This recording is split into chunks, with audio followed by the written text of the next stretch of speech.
Hello and welcome to the Mr. Brown podcast, where I reflect on my journey as an early career teacher, with a special focus on mental health. I am your host, James Brown.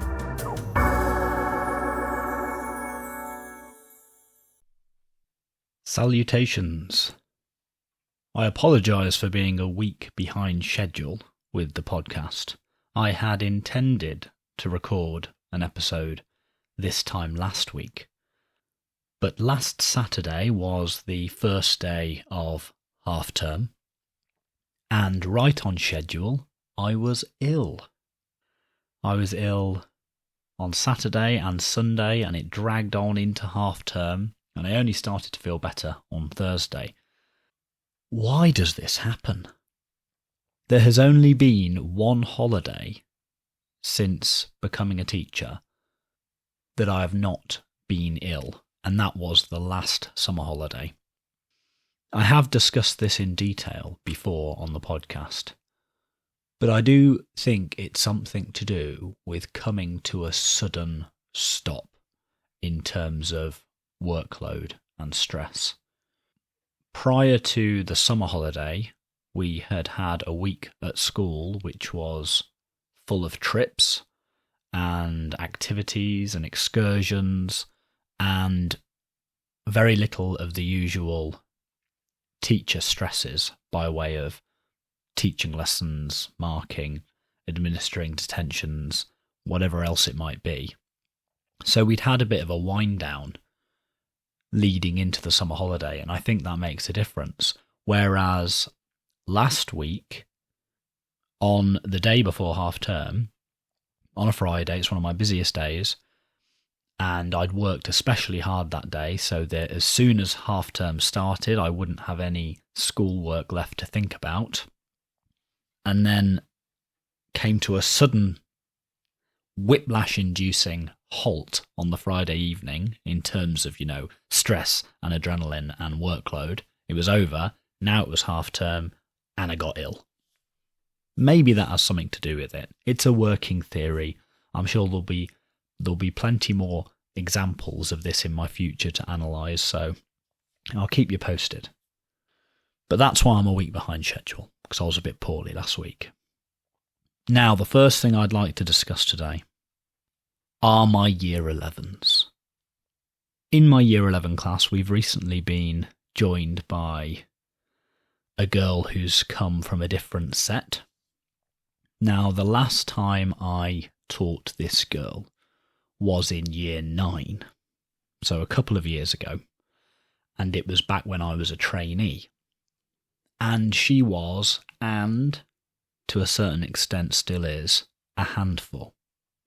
I remember one lesson during my training year when she was in Year 9, where I don't think she wanted to be in the lesson. Probably for a multitude of reasons, some of which may have been justified, I don't know. But she didn't want to be in the lesson, and so she played up with a view to being kicked out. And the teacher who was with me in that lesson at the time, I was a trainee, so I was supported by a fully qualified teacher, had told me not to let her leave the lesson. He stepped out just for a moment, and in those few moments, she kicked off royally. And with hindsight, I can smile about it. But at the time, it was stressful. It was perhaps my most stressful experience to date as a teacher, because I wasn't sure what to do. She just started shouting over and over and over that I looked like Mr. Bean. And to be fair to her, in the jacket I was wearing, I probably did look a little bit like Mr. Bean. But she wouldn't stop shouting. So I didn't really know what to do with the class. What I ended up doing was, because I was struggling to make myself heard over this student, what I ended up doing was going round to individual students and trying to speak to them on a one-to-one basis, or on a 1-to-2 basis. I'd speak to a couple of students at a time and just give them the instructions for the work and hand out the worksheet. The shouting was still going on in the background. So I went around the whole class and spoke to students individually and thanked them for doing the right thing, thanked them for not adding to the chaos that was currently unfolding, gave them the worksheet, gave them the instructions, and blessed them. Most of them cracked on and did some good work. So that was a stressful experience. And she eventually was removed from the class shortly after that. Anyway, fast forward 2 years, and this student has now come to my year 11 class from another set, and she has matured. Like I said, she can still be tricky. She can still be a handful, but I would say she has matured. And just a couple of weeks ago, she said to me, "Sir, I used to embarrass teachers just for the fun of it." And I was thinking, yes, yeah, I can remember that. You did that to me on one occasion. I didn't say that, but that was what was going on in my head. I was like, "Oh, did you? Did you? That wasn't a very nice thing to do, was it?" And she said, No, it wasn't. I don't know why I did it, really. I'm not like that anymore. You don't even look like Mr. Bean.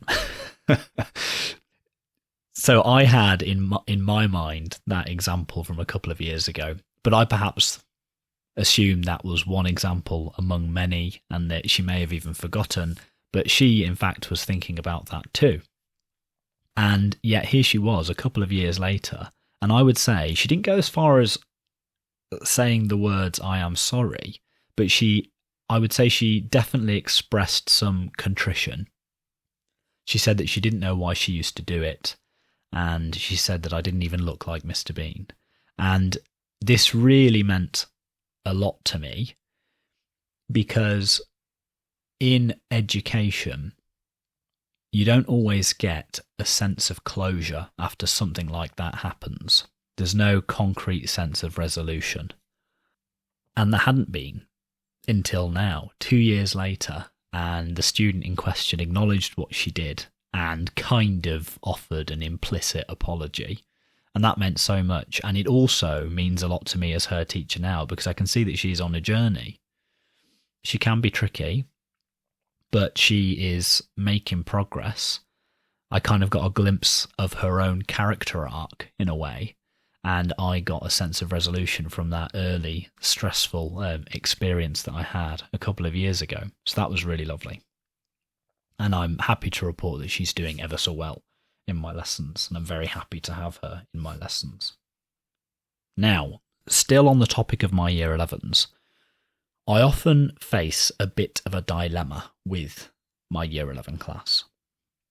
Some of them, not all of them, but some of them, every so often I'll catch them just looking at their phone in their pocket. I'll say, "Put that away, please." And they will, and will carry on. They'll continue doing the good work that they often do. That said, our school policy is to confiscate phones on site. If a student is seen using a phone, it's to be confiscated immediately. Now, in my year 11 class, if I tried to do that with some of the students in that class, there would be an awful argument about it. They would probably end up leaving the lesson as a result of the argument, and the lesson itself might be derailed and learning time would be lost. And I've raised this issue with certain teachers, just by way of discussion, and I've been told that it's about sweating the small stuff. So we have the same attitude towards coats, for example. Coats aren't to be worn in the classroom. Like, it might be more expedient in the moment just to let the student wear the coat so that we can crack on with learning, but no, one of the rules is coats aren't to be worn in the classroom, and so we need to sweat the small stuff on the assumption that then the big stuff will take care of itself. No coats in the classroom. And it's easier with coats because you often face less of an argument, but if you try to take a teenager's phone off them, that promises conflict. So I do have this dilemma. So every so often I'll see a year 11 student in my class just looking at their phone, and I'll say, "Put it away," they will, and we'll crack on with the rest of the lesson. But according to my school's policy, I should have confiscated that phone. But had I followed that policy, it would have resulted in all sorts of chaos and lost learning. So what do you do? That's my question. I'm throwing it out there. I'd be very interested to hear your thoughts on the matter. I'm sure this sort of thing might happen with respect to lots of different school policies, insofar as the policy, at least on the face of it, might not always be conducive to learning in the moment. Perhaps conducive to learning in the long term, but how do you balance that? How do you find the balance? How do you find the right course of action? I'd be interested to hear your thoughts. Before continuing this week, I will issue my usual Patreon plea. So this episode took around 2 hours, 3 hours almost to produce, which is about average, and I aim to produce 2 episodes a month. So that's between 4 and 6 hours of work a month that I put into this podcast. So if you enjoy the podcast, and if you think that work is worth at least the price of a coffee, so £2 to £3 a month, then please consider signing up on my Patreon page. The link is in the show notes, as always. Any contribution is appreciated, and it'll help me cover the cost of producing the podcast. It doesn't cost a great deal to produce the podcast, but any contribution would be greatly appreciated. And if you do sign up on Patreon, you get exclusive early access, and by early I mean 1 week early, to videos of my recording sessions. So that's an extra little incentive.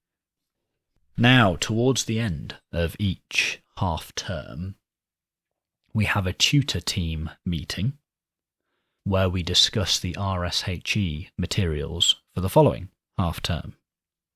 So RSHE in my school is delivered during tutor time in the mornings. And so, like I said, we get together to discuss what's coming up the following term. And so a couple of weeks ago, we got together and found out that on the agenda for the upcoming half term is drugs and alcohol and vaping, substances, that sort of thing. And I was interested to share this with you.